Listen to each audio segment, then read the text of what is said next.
English कैसे सीखें YouTube channel में आपका स्वागत है। इस क्लास में हम इस स्टोरी के एक एक वर्ड का उच्चारण लिखकर इसे ट्रांसलेट करेंगे और इसकी वर्ड मीनिंग भी आपको लिखकर बताएंगे, जिससे आपको इंग्लिश पढ़ने के साथ साथ उसकी मीनिंग भी निकालना आसानी से आने लगे। अगर आप हमारी वीडियोज़ लगातार देखते हैं तो आपको धीरे धीरे इंग्लिश लिखना, पढ़ना, बोलना और समझना और अच्छे से आने लगेगा। इसी के साथ आप कर दीजिए इस वीडियो को लाइक और मैं करता हूँ शुरू। The camel and the monkey. ऊँट और बंदर। कैमल का मतलब होता है ऊँट, मंकी बंदर। A camel lived. A camel एक ऊँट, लिव्ड रहता था, इन a forest, in a forest किसी जंगल में। He had a very bad habit. He had उसकी थी, अ वेरी बैड हैबिट एक बहुत बुरी आदत। वेरी बैड बहुत बुरी, हैबिट आदत। Of टीजिंग other animals. ऑफ टीजिंग परेशान करने की, अदर एनिमल्स दूसरे जानवरों को। By commenting on. By commenting on उनके ऊपर टिप्पणी करके। कमेंट का मतलब होता है टिप्पणी करना, ऑन उनके ऊपर। There appearance. देयर अपीयरेंस उनकी वेशभूषा के। अपीयरेंस का मतलब होता है वेशभूषा या फिर जैसे वो दिखते हों। तो हम कह सकते हैं जैसे जो दूसरे जानवर दिखते थे उनके ऊपर वो ऊंट हमेशा टिप्पणी किया करता था। He would tease the rhinoceros. He would tease वह परेशान करता, द राइनोसोरस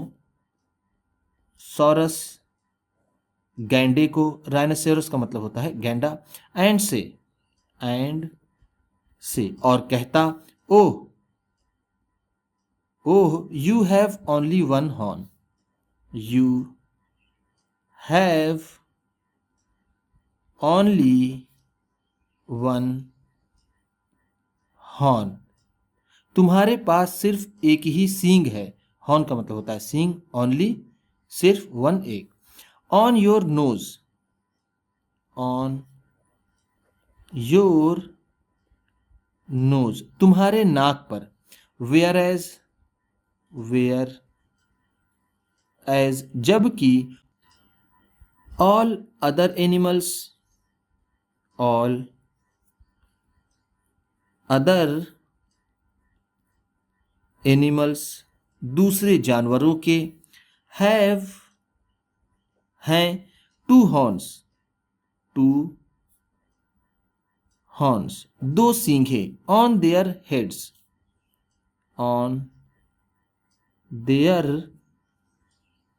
हेड्स उनके सिर पर। तुम्हारे पास एक ही सींग है जो तुम्हारे नाक पर है और दूसरे जानवरों को दो सींग उनके सर पर होती है। When he would meet. When he would meet जब वह मिलता। द एलिफेंट हाथी से। He would always comment. He would always comment वह हमेशा टिप्पणी करता। Ha ha ha ha you have two tails. You have two tails तुम्हारी दो पूंछें हैं। One in the back. One in the back एक पीछे है, एंड और one in the front. One in the front और एक सामने। तुम्हारे दो पूंछे हैं, एक आगे है और एक पीछे। To the zebra. To the zebra zebra से। He would comment. He would comment वह टिप्पणी करता। अह Why do you have crooked black lines?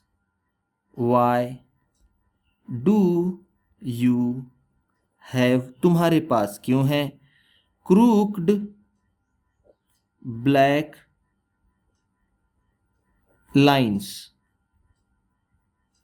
टेढ़ी काली धाराएं, लाइंस का मतलब यहां पर है धाराएं या फिर लाइंस या फिर लकीरें, all over you, all over you, तुम्हारे पूरे शरीर पर, ऑल ओवर यू का मतलब है तुम्हारे पूरे शरीर पर, all the animals, all the animals, सभी जानवर, फेल्ट इंसल्टेड, फेल्ट इंसल्टेड, अपमानित महसूस करते थे, इंसल्ट का मतलब होता है अपमानित महसूस करना, फेल्ट इंसल्टेड है तो अपमानित महसूस करते थे। वन डे, वन डे, एक दिन, a monkey met, a monkey met, एक बंदर मिला, द कैमल, द कैमल, उस ऊंट से, एंड सेड, एंड सेड, और कहा, hello, hello mister camel, mister camel, श्रीमान ऊंट, where are you going, where are you going, तुम कहाँ जा रहे हो, with that ugly hump, with that ugly hump, इस भद्दे से कुबड़ के साथ, अगली का मतलब है भद्दा, हम्प कुबड़, on your back, on your back, तुम्हारी पीठ पर, तुम्हारी पीठ पर, इस भद्दे कुबड़ के साथ तुम कहाँ जा रहे हो, what do you do, what do you do, तुम क्या करते हो, with your long and crooked neck, with your long and crooked neck, अपनी इस लंबी और टेढ़ी गर्दन से, व्हाट डू यू डू, तुम क्या करते हो, विथ योर लॉन्ग, अपनी लंबी, एंड क्रूक्ड नेक, टेढ़ी गर्दन से, क्रूड का मतलब है यहां पर टेढ़ी, नेक गर्दन, द कैमल, वो ऊंट, फेल्ट इंसल्टेड, फेल्ट इंसल्टेड, अपमानित महसूस किया, at such words, at such words, इस तरह के शब्दों से, from that day, from that day, उस दिन से, इटसेल्फ, उस दिन से, ही स्टॉप्ड, ही स्टॉप्ड, उसने बंद कर दी, the bad habit, the bad habit, बुरी आदत, ऑफ कमेंटिंग, ऑफ कमेंटिंग, टिप्पणी करने की, ऑन अदर्स, ऑन अदर्स, दूसरों पर, उस दिन से उसने दूसरों पर टिप्पणी करने की बुरी आदत बंद कर दी। उम्मीद करता हूँ इस क्लास में बताई गई वर्ड मीनिंग्स और सेंटेंसेस आपको अच्छे लगे होंगे। सबसे अच्छा वर्ड कौन सा लगा इसे कमेंट बॉक्स में ज़रूर बताइएगा। इसी तरह की वीडियोस के साथ साथ ढेर सारी रीडिंग की, ट्रांसलेशन की और बहुत सी इंग्लिश सीखने वाली वीडियोस पाने के लिए चैनल को सब्सक्राइब कीजिए और ये वीडियो किसी न किसी अपने एक दोस्त को, मित्र को, परिवार वाले को शेयर भी ज़रूर कर दीजिएगा। तो चलिए मिलते हैं फिर अगली वीडियो में।